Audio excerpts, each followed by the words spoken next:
What is up, lovelies? I hope you are doing fabulous tonight. Today's day 20, and I am just going to finish off what I left off with Saturday night.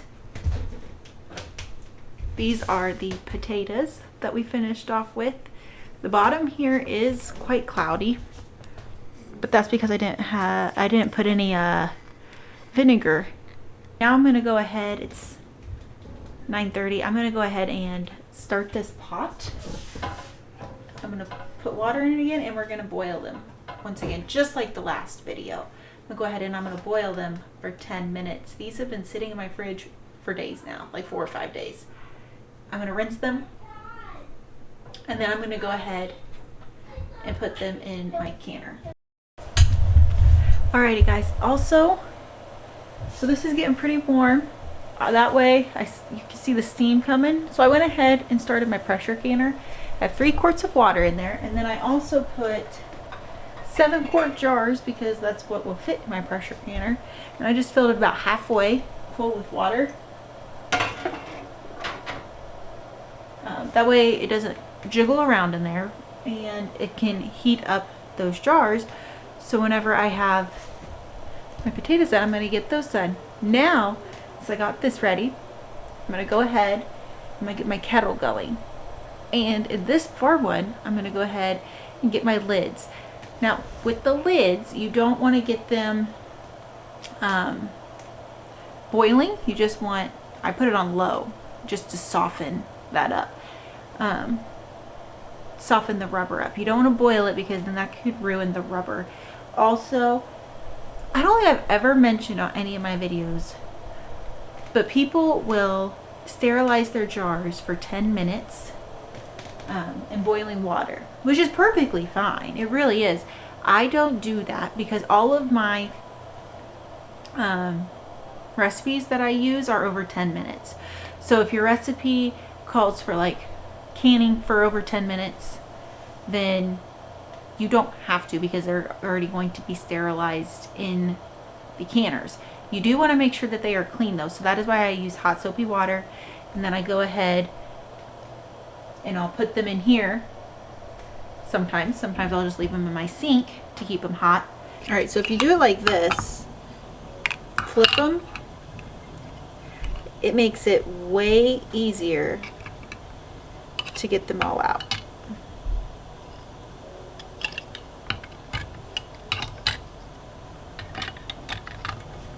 Just like that. Alrighty, now all I'm going to do is I'm going to rinse these potatoes out of this water. I'm going to rinse them really good, and then I will go ahead and throw them into the boil. The reason why I put them in my fridge was I was getting rid of some of the starch, so I let them soak for a couple days.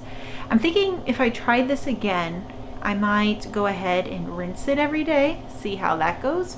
I just wanted to use as less water as possible. But then I'm also boiling it for 10 minutes because I want to get that starch out as well. Like, that gets rid of even more.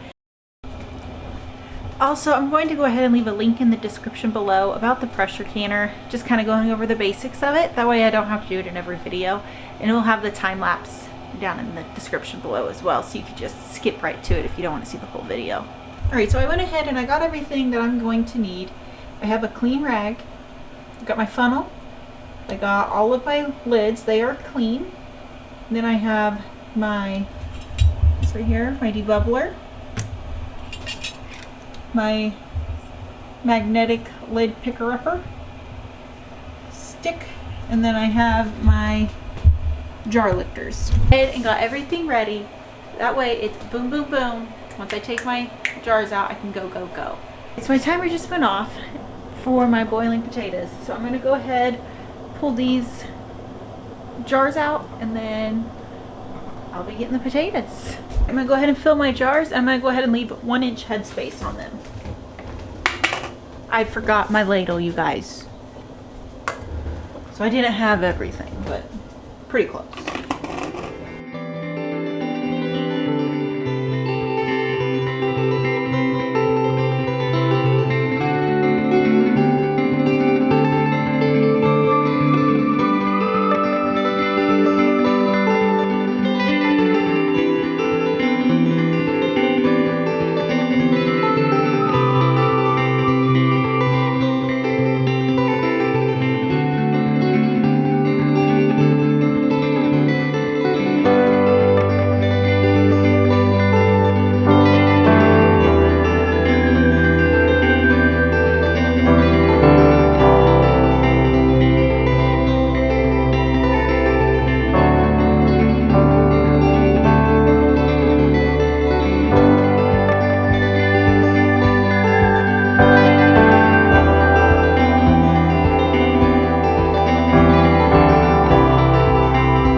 with some water.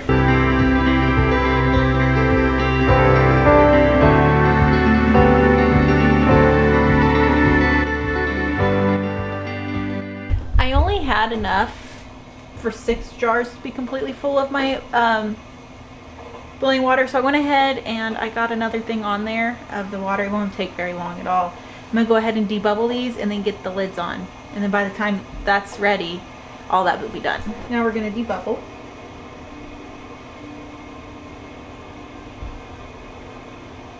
Try not to smash them.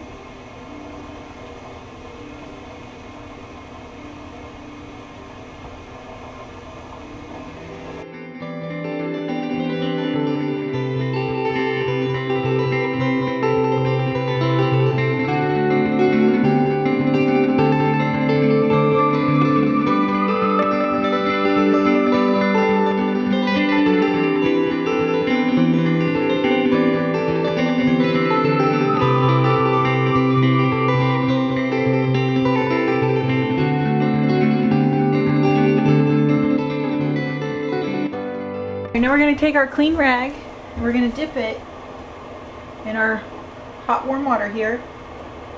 You could also add vinegar to it if you wanted. I'm not going to, but you could go ahead, clean off them rims. I'm just going to top these off with where they need to be. Be serious. Found another nick, but let's check these. With our dry finger, just going to check them for any sorts of nicks or dings. And this one does have a nick. I thought I checked it all really good, but obviously didn't work out very well.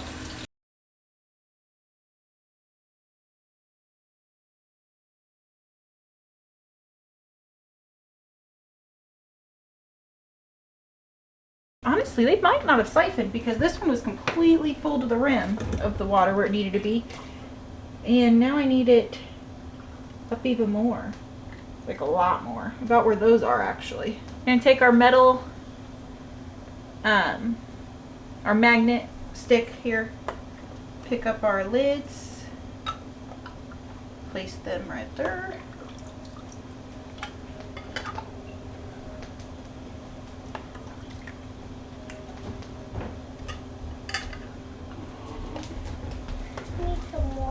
Okay, get some water.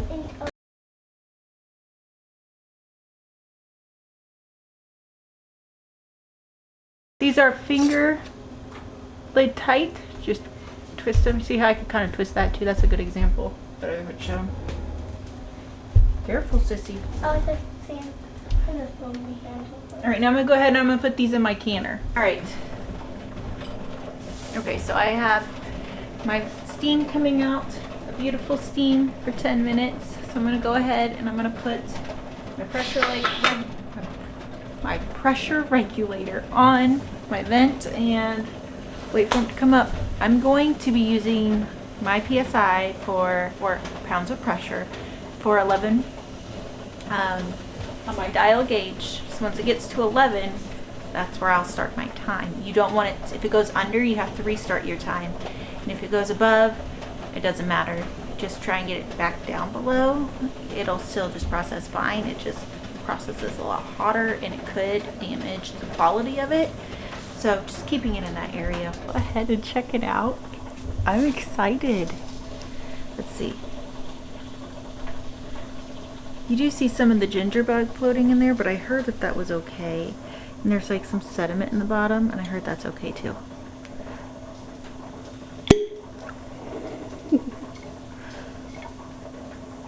There's not a lot of fizz, but I heard it.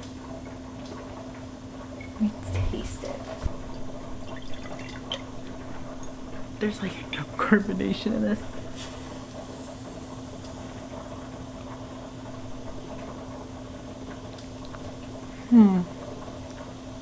Definitely tastes fermented.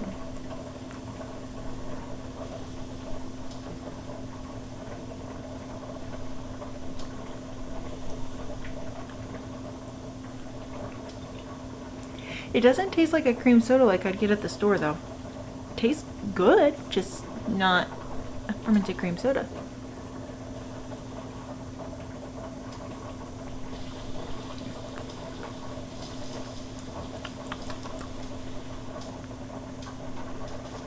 I don't know if it's missing the carbonation.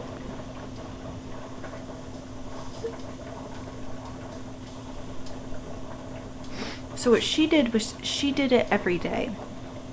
Like, she let it sizzle every day. So I'm wondering maybe if I should have done it like with, because I did the exact same things that she did. So I'm wondering if I needed to just not do it every day.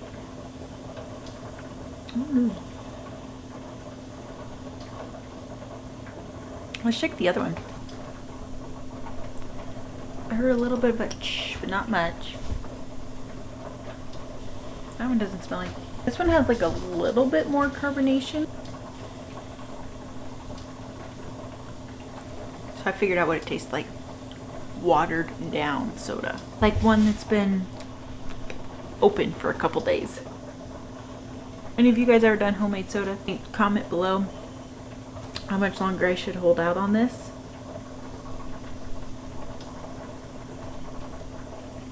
Because we're looking at like day 5. Let me know. My timer went off. Now I'm just waiting for this to come down to temp. What I'm going to do is I'm going to move it off the burner. And then I'm going to wait until it comes down to 0 pressure. And when it comes down to 0 pressure, I'm going to wait 5 minutes. And then I'm going to take off the lid. And if it won't let you take it off right away, don't force it.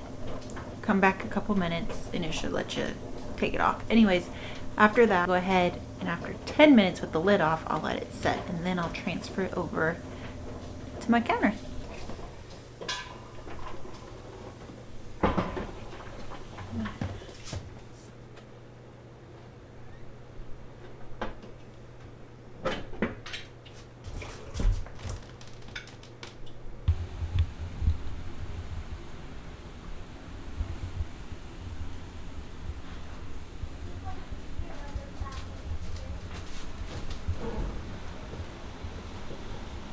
So editing Della here, it is the next day and I realized I didn't even finish this video. I just went straight to bed after it was done.